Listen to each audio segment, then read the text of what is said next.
वह छोटी से छोटी संख्या ज्ञात कीजिए जिसका 2352 में भाग देने पर भागफल पूर्ण वर्ग बन जाए। इसमें जो संख्या दिया है 2352, इसमें भाग देने पर बोला है, और दूसरा और पहला प्रश्न में क्या बोला गया था? गुणा करने पर इसमें भाग देना है। ये उससे थोड़ा सा अलग है, बाकी प्रक्रिया वही है।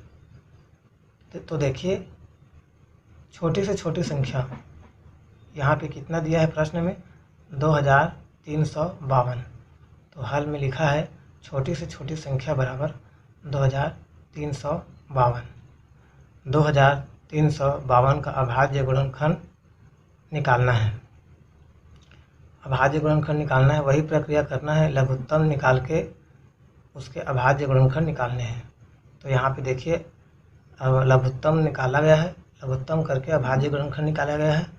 अब ये किस प्रकार से किया गया है देखिए, 2352 में 2 का भाग दिया है।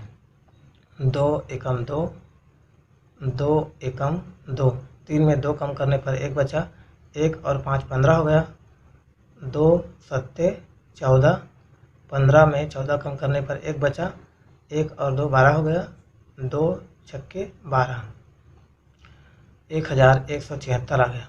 इसमें 2 से पुनः भाग दिया गया है। 2 पंछे 10। अब ये 11 में 10 कम करने पर 1 बचा, 1 और 7 17 हो गया, 2 अट्ठे 16, 17 में 16 कम करने पर 1 बचा, और ये 6, तो 1 और 6 16 हो गया, 2 अट्ठे 16। अब यहाँ आ गया 588। 588 में पुनः 2 से भाग दिया है, तो फिर से भाग देते हैं।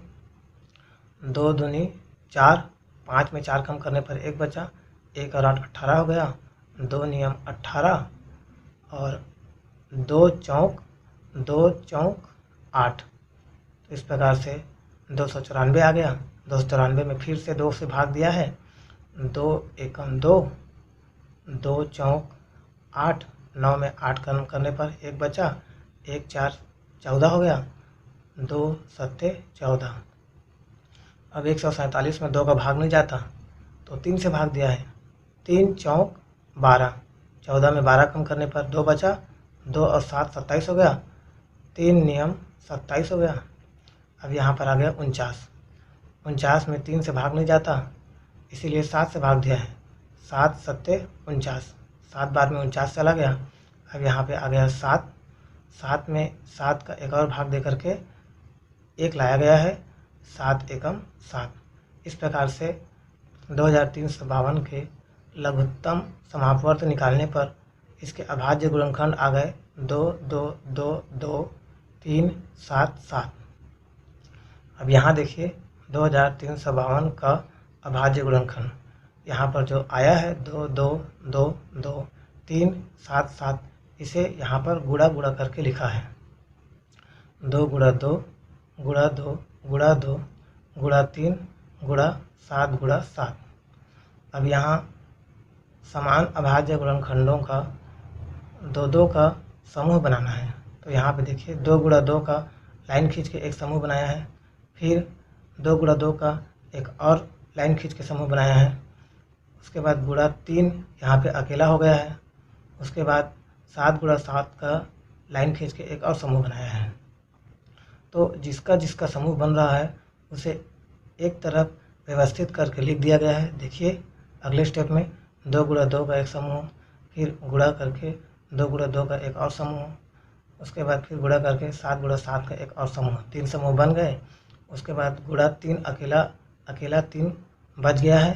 अब इसके लिए अगले स्टेप में देखिए 2 गुणा 2 गुणा 2 गुणा 2 गुणा 7 गुणा 7 गुणा 3 भाग 3। अब यहाँ पे भाग 3 का किया गया है। 3 क्यों भाग किया गया है?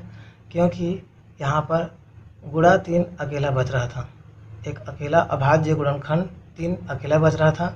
अब इसमें प्रश्न में बोला गया है भाग करने पर भागफल, क्योंकि इसमें प्रश्न में ही कहा गया है भाग करने पर, तो जो 3 बच रहा था अकेला, उसमें अगर हम 3 का भाग करें तो ये 3 हट जाएगा। उसके बाद 2 गुणा 2 का एक समूह, 2 गुणा 2 का एक समूह और 7 गुणा 7 का एक समूह बचेगा, जो कि समूह बन रहा है और अकेला नहीं छूट रहा है भाग करने पर, और समूह बन जाने पर पूर्ण वर्ग के नियम का पालन कर रहा है। अतः जो गुणा 3 अकेला बचा है उसमें 3 का भाग दिया गया है। और अगले स्टेप में देखिए, 2 गुणा 2 का एक समूह, 2 गुणा 2 का दूसरा समूह, 2 और 7 गुणा 7 का तीसरा समूह बचा है। जो 3 था उसमें 3 का भाग दिए हैं, तो ये 3 हट गया है, क्योंकि 3 में 3 का भाग करने पर 1 आता है, 3 एकम 3। अब 1 में किसी भी संख्या का गुणा किया जाए तो 1 हट जाता है, जैसे कि 7 गुणा 7 एकम 7 गुणा 7। इस प्रकार से यहाँ पे 3 अकेला था, उसमें 3 का भाग दिए तो 3 हट गया। इस प्रकार से 2 गुणा 2 का और एक और 2 गुणा 2 का और 7 गुणा 7 का ये 3 समूह बचा हुआ है, 2-2 का जोड़ी बना हुआ है। तो यहाँ पर पूर्ण वर्ग नियम का पालन हो रहा है। अतः 2352 में 3 का भाग देने पर भागफल पूर्ण वर्ग बन जाएगा।